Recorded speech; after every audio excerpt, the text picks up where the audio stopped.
With that, we're going to get started. It's 2:01 Eastern time here at the world headquarters of the TradePending. Thank you for joining us for this fireside chat with Catherine from Schomp Automotive. Let's just keep on going here.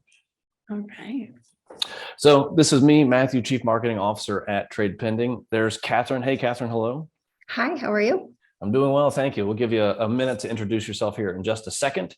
As we always do, we will record this. We will share it out afterwards. If you have a question as we go through the webinar, throw it in the chat, throw it in that little Q&A button in the Zoom thing there.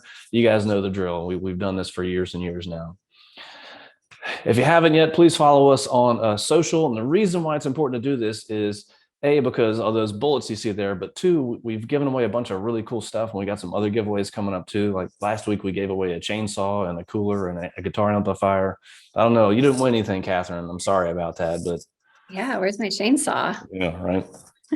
And coming up here shortly, speaking of giveaways, we do have our annual Turkey Charity Day giveaway. That's coming up in just a couple weeks. We will be giving away $500 to the winning dealership. We will give away $500 to the charity of your choice, and we will buy your team Thanksgiving lunch.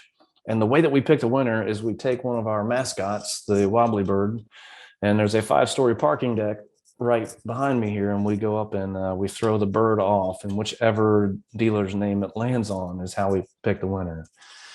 The bird doesn't survive, but it's worth it. All right, so with that being said, we're going to transition over to this actual fire pit chat. And Catherine, I know we have some slides to get to. I'm going to ask you just a couple quick questions first. I'll stop sharing my screen here briefly. We'll come back to that. All right, so tell us, how did you end up in automotive? Yeah, it was really kind of a chance opportunity following, mid-pandemic, and 2020 hit really hard. I moved out of the industries I was most familiar with, and an opportunity from Schomp Honda came across my desk. I said yes. I got my start in sales. Since I've moved over to the corporate marketing side, and I've really been able to kind of enjoy the learning curve and learn how we can better serve our 11 rooftops here at Schomp from a holistic perspective, and how I can really help our variable operations side. And what's great about working at Schomp? So many things. I think when we talk about Schomp, you can really recognize the brand familiarity. The reputation precedes itself. In fact, my very first car was from Schomp Honda. I was indoctrinated into the fold over 2 decades ago. So just having that brand familiarity gives us the ability to be very innovative in what we're doing. We're setting the path for what the dealership experience should look like, how this single point of contact is coming. And apart from that, we have a lot of philanthropic exercises that we go through, a lot of brands that we partner with, and having 10 different OEMs and 11 rooftops, that gives us a lot of opportunity to grow and learn. So I've really enjoyed that. Wonderful. What do you do there? What I do is, in part, I am an account manager, and then the other part is that I'm a performance analyst. When I'm in the account manager role, I'm designating tasks to our team and making sure that we're giving deliverables that are very valuable to our clients, whether it's just updating and syndicating our websites, or if it's something that's more of a fun project. In the performance analyst role, what I'm really doing is I'm spending the first 2 weeks of every single month pulling our data from first parties that go into our CRM and evaluating it and seeing how we can make positive and progressive changes in our dealerships through data. Got it. So that's how we start to turn into the whole focus of this webinar, holding your partners accountable, really holding yourselves accountable as well too. And so Let's just jump into that. Let's just get going here. All right. So you've prepared a few straightforward topics for us. Why don't we jump into these? Let's have you kind of talk us through these, and then we'll hop into a few more questions as well. Absolutely. So next, there we go.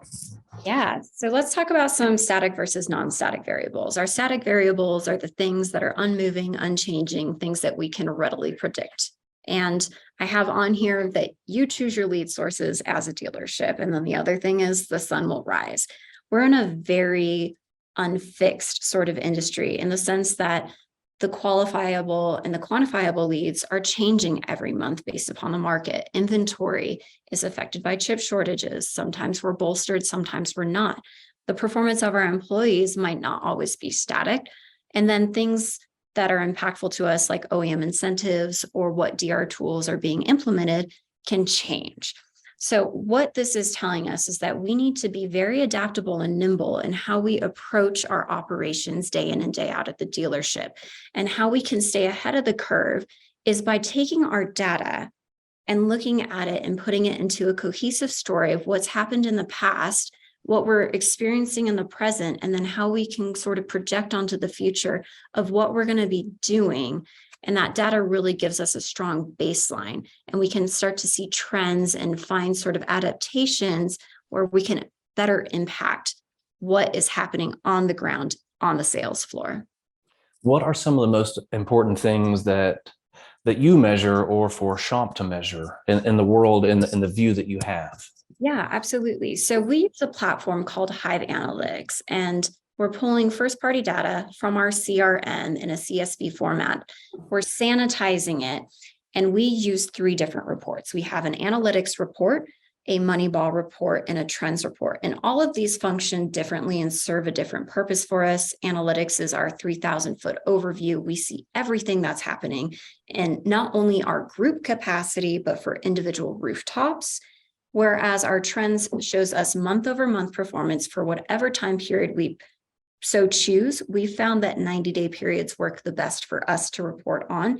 And then Moneyball allows us to look at our CA, which is our client advisor or salesperson performance. No matter what we're looking at, though, we're always measuring the volume of our leads, our close rate and engagement rate, our kill rate, and then our visit rate.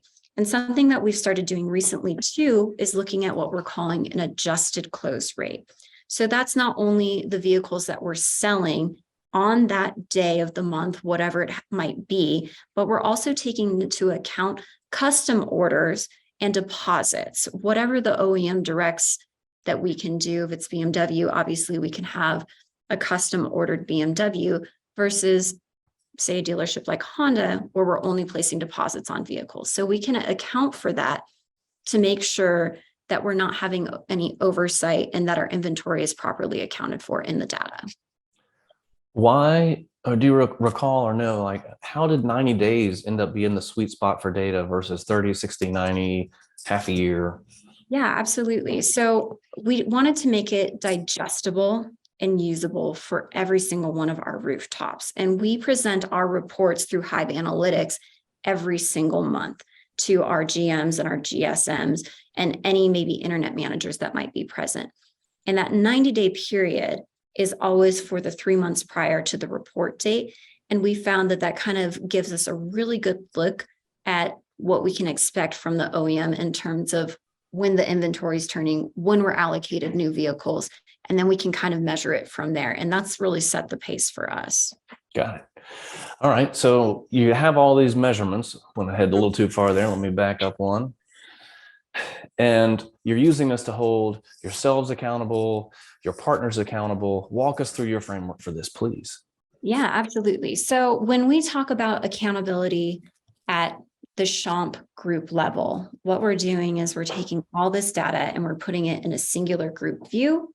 And then we can take one single dealership and isolate it. Not only does that give us kind of like a ranking system for close, but it also lets us look at each individual vendor and give us a baseline for how each of those used car endemic sources or DR tools should be closing. So that gives us a really strong baseline to hold our vendors accountable. I'm going to jump back over to the dealership side. What we're doing is establishing a baseline of performance for our client advisors and our sales managers. We know what the expected engagement rate is for all of our internet sources versus phone sources versus showroom. We have an expected close rate of what each of those should be. When we have this established baseline, regardless of what inventory is doing, we can make decisions within the marketing team and within the dealerships of how we need to approach any sort of pending changes that we see in the industry. And we can be progressive in how we approach this instead of reactive. And then the other thing that's really great is it creates coaching opportunities. So if we see if a client advisor or a salesperson is underperforming or they're really struggling, say in the used car source, but they're really good at new cars, we can give that client advisor either the opportunity to be coached and improve their performance in the used car sector, which is what we're heavily relying on right now. Or we can say, you know what, you're really great at new car leads that are coming off of Roadster. We're going to give you more of those leads. So that's how we keep our teams accountable within the store. Now, a vendor accountability, this one's kind of fun because I get to talk to you about this, Matt, and we use TradePending. We have an expectation of how TradePending serves us. We know the volume of leads. We can assess the ROI that we're getting off of those leads, how much it costs per lead, and how much it costs to close for those leads. So when we have a vendor coming to us going, we're going to deliver this many leads to you, and we expect this type of close rate, what can happen is, sure, we might be seeing that many leads, but if that car is already deposited or it's already sold and pending a deal, does it make sense to be getting 15 leads on a single car that might not even be available anymore? Absolutely not. So then we can go back and renegotiate our contracts and we can prevent these redundancies from happening. Then we also have that close rate. If you guys tell us, we expect you to close all of our leads at a 7%, and here we are struggling at 3%, that gives us the opportunity to come to the table and go, okay, are we marketing this properly? Are the buttons on our website functional? And are those connections and those integrations firing off to send the lead as it should? So what's really interesting is it opens up this can of worms where you kind of have to work backwards. If the end state is not what you desire it to be, where can we find those steps in the processes that are not working properly? And we go backwards from there. So that's how we're keeping our vendors accountable. I appreciate the fact that you approached it from a two-way street there. It wasn't coming straight at it as saying, right, like, you're not delivering. What are you doing wrong? It's like, you're not delivering. Like, let's look at the whole thing and figure out if a piece of the process is broken before we fire you. Yeah. Appreciate. Oh, we got some questions coming in here. So the first one, and I think you may have answered it here, coming from Larry. So what goes into the Moneyball equation? Is that what's under the team accountability chart there? That is absolutely how we are keeping not only individual teams accountable, but our rooftops accountable. And how we kind of map it out is we establish what the average close rate is, and then the average volume. And we put it kind of in a sectored, vectorized layout in our analytics reports. And anyone that's in our top, I have to think about this because you guys are backwards to me, and our top right quadrant is where we want to see people performing. That means they are getting above average leads and they're closing above average. So apply that to a dealership, apply that to an individual client advisor. So we pull all of those lead sources, everything from new car, used car. We look at close rate. First and foremost, our close rate's very important to us. Then we adjust the close rate for orders. And then we look at engagement. We can then isolate individual sources and see what the average is for that and see who's falling on that spectrum of great performance versus maybe we can coach here. And often what we find is when our client advisors are taking a high amount of leads, they're not necessarily closing much more above the average versus a client advisor that's taking a few less leads, maybe a little bit below the average. They tend to have a higher close rate because they're giving more time and attention to those individual clients. Another question coming in from Paul. What the heck is kill rate? The kill rate. So kill rate is how often are we killing our leads? So let's say trade pending. This is a great opportunity to talk about this. We know that we have established a baseline within all of our dealerships that the GMs and the GSMs expect a certain level of follow-up before a lead is killed. What this means is we like to have, say, 20 touch points per lead before we can declare it a dead lead. Sometimes we can't control that the car is already sold. We don't have anything like it, particularly if it's a used car that's a hot commodity. Maybe for Honda, that's the Honda Element. We can't keep our hands on that thing. So If that person is looking for a specific car, we can do everything in our possibility to try and convert them to a different car. But sometimes the fact of the matter is it's not going to happen. So we see a higher kill rate on our used car sources because those are kind of one of a kind more often than not, versus a new car where there's more coming in, there's different color variations, there's different trim variations, or there's more that are allocated to the dealership that can be then reassigned to that client. So the kill rate is a percentage. We predict it in a percentage of, let's make it a nice, easy round number, say 100 leads, we end up killing 54 of them. That means our kill rate is 54%.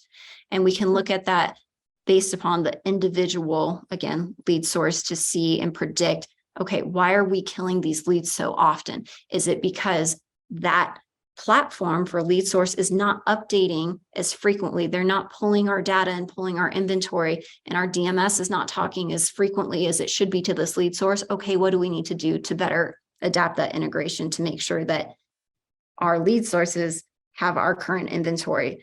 And that's that, again, that two-way conversation about vendor accountability. Question from Tasman. Hope I said your name correctly. Thank you for your question. What does your dealership consider an average number of leads per client advisor? That is a great question. And when we look at that, we break it down by internet, phone, and then showroom source. And it really depends on our rooftop. When we have a super high volume store like our Subaru store, those leads are out of control. We can talk about maybe 130 internet leads per client advisor. And then we move over to our mini store and maybe it's only 35 to 50 leads per client advisor. So we measure that every monthly reporting period. We see if those leads are going up or down based upon the current conditions and inventory status, but it really varies. But we like to break it down by internet, phone, and showroom, just because, you know, some people like to pick up the phone, some people don't. You know, we have to look at, are we being very fair and judicious with our lead distribution and giving equal opportunity to our client advisors, or are we segmenting it based upon who's still in their training phase? And that kind of gives us a really good opportunity to go, hey, we find that people best perform when they have the sweet spot of 75 leads on internet per CA. A really good, gnarly question coming in from Jay. Love it. Sourcing showroom ups can be notoriously unreliable. Do you have any suggestions for improving tracking where your leads are coming from? You know, I want to know the answer to this because, like, this is hard for all marketers everywhere. So I'm going to drive home the point that you have to have a systemic process that is ingrained from the first day of training your salespeople and routinely reiterated through manager check-ins that this is happening properly, that you need to be checking in your clients as they come in. Do we know that some people are just a drive-by and like, is it available? No. Okay, they leave. Do we need to check them into the CRM? Jury's out on that. Some stores handle it their way and we let them handle it their way. Now, we use a platform not only through our CRM to check in, but we have an in-store processing tool that anytime a client is sat down and shown a car, it requires data information to get that client checked in and even move on to the next screen before we pull up the car and go, okay. And then we process all of our test drive agreements, and we even menu and desk through that platform. What platform are you using? We're using A to Z Sync. Got it. Figured I'd give you a chance to plug that here. Yeah. Yeah. Jerry, I see you got a question there. We're going to get to it. We're going to hop over here to this next topic because we're kind of venturing into some of this territory here too. Thank you guys for asking a ton of questions here. That's awesome. And so my formal question that I wrote down here is, what have you learned about storytelling, right? Specifically, there's numbers. People can get caught up in the detail of all the numbers, but unless you put a cohesive story around that, most people just aren't going to pay attention. Talk us through that thought. Absolutely. And that's not anything that's lost on us. Just this last month, I went through all of our reports and I go, okay, this is getting redundant and it's not useful anymore. We're losing people in the numbers. It's just a regurgitation of numbers. And when we're presenting through Hive Analytics, we can't just go, here are your numbers. We have to tell them what it means. And I always like to look at my storytelling as past, present, and future. And how we're doing this is we're creating visualizations in Hive Analytics that are pulling bar graphs and they're pulling charts, and they're beautifully depicted because pictures help everybody. Children love storybooks with pictures. It's not any different. We are appealed to through our visual senses. So that's part one of it. The other thing that we've really started doing and making sure that all of our data is using in our storytelling is opening up all these conversations with 3 key takeaways for our GMs, our GSMs, and our sales managers. These are the 3 key takeaways that are actionable on either your part as the rooftop or our part as marketing, that we're going to help guide you through this to make this improvement. And more often than not, it's just, I will notice a discrepancy in the data, in the group data, or in one individual rooftop. And I'll go, is this unique to the rooftop, or is this something that's happening across all sources? And is this something that's systemic and a problem for us? An anecdotal supplement to that is we noticed that our phone leads were having some issues in how they were tracking into our CRM. You guys might empathize with this, but you can see in your CRM, depending upon what you're using, the source is marked as inbound. That tells us absolutely nothing about the marketing source as it is. We don't know if it's coming from Google My Business. We don't know if it's coming off of a third-party used car endemic source. We don't know. It's just inbound. So we look at that number, we go, that's disproportionately high.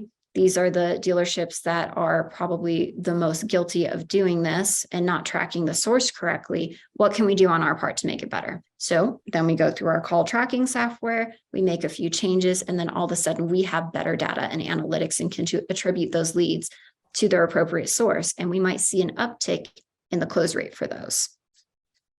Why 3 takeaways instead of 1 or 5? I don't know, 3 just feels right. You know, when you get a genie to grant your wishes, you get 3 wishes. So it just feels right. And I really like to segment it when possible, going, this is what I found on your internet leads. This is what I found on your phone leads. And showroom, again, it's a little bit of a touchy subject because you got to assume that it's being tracked correctly, whether that's through a receptionist at the front that's checking every single person in and putting them into a spreadsheet, and then checking again to the CRM. So that one's a little bit harder, but generally what we'll talk about is marketing campaigns that are upcoming, going, hey, this is coming on your calendar. This is an OEM directive. How do you want to push this?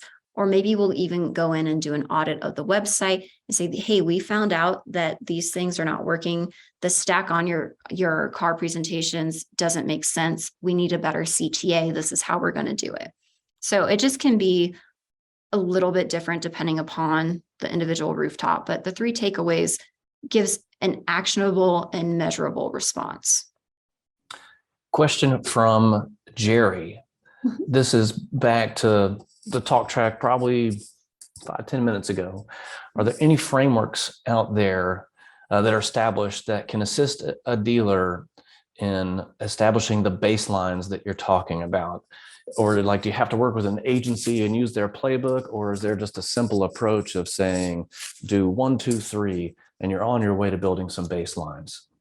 So that's kind of a 2-part question. Are there people out there that can help you do this? Absolutely. Again, Hive Analytics is what we're using, and it's worked beautifully for us. And that's an in-house platform that we've created for ourselves. We're happy to help you. I'm going to plug ourselves right here and say, come to us. We'll help you with all the data information that you need. Now, the second part to that is we're using data that it already belongs to us. It's data that's living in your CRM. Certain CRMs have different reporting tools that you can look at through engagement, close rate. That already exists within your CRM. It's just making sure that it's digestible and useful for you. So yes, you can do it yourself, or you can find another agency. I think what Hive is doing is pretty unique because we are only looking at automotive right now. We know how automotive thinks, breathes, and feels. We understand that there's, conditions that we have to look for. We know that there's regulations. We're very familiar of what might be impacting your sales and your close rates. Is it too simplistic to say, hey, if you just took these items here in your Moneyball report and just started tracking them month over month, that at least gives you some initial framework for measuring sales team accountability. You can build a baseline off of that. Is that too simple to say, or is that a good starting point? I don't think it's too simple to say at all.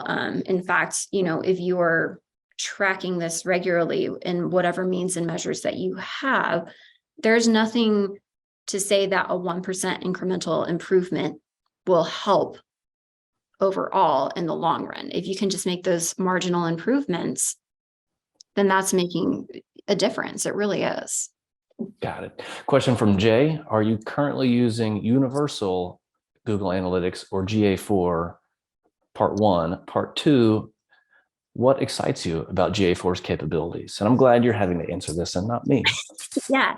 So we love Google Analytics. We do look at the performance metrics off of that regularly, but I don't want to say that it necessarily doesn't get pulled into my data reports. It's kind of its own separate fact checker, if you will.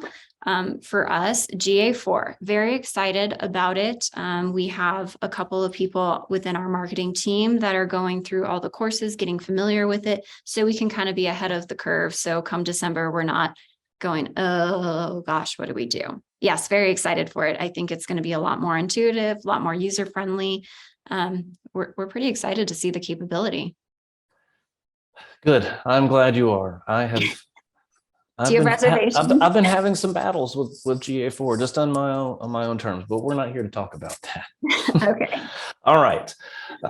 Thank you for that. You have gone through a ton of stuff here. We're approaching the end of our time. And Aaron, I had to save your question for this. Your question is, where is my bird? And if you have requested a bird and we haven't sent it to you, shoot me a note. My email's on the next slide. We'll make sure you get it. If you haven't done this yet, you can go to this shortened URL and we will mail you one of these birds here. Catherine, do you have one? No, but I absolutely need one. Well, problem solved. Okay, awesome. I look forward to receiving my bird. All right, so we've got that. And with that, you guys have been wonderful, a wonderfully engaged audience today. There's my contact information. Aaron, if you just want to email me for that bird, give me your details. Catherine's information is here. I'm sure, is it okay if people email you if they have any follow-on questions? I would love to have your emails. I would absolutely love to correspond with you. Wonderful. Well, we appreciate the time and the effort you put into this. And thank you everybody for attending this latest edition of the TradePending Fire Pit Chat webinar. And with that, we're going to sign off. Thank you, everybody. And thank you, Catherine. Thank you.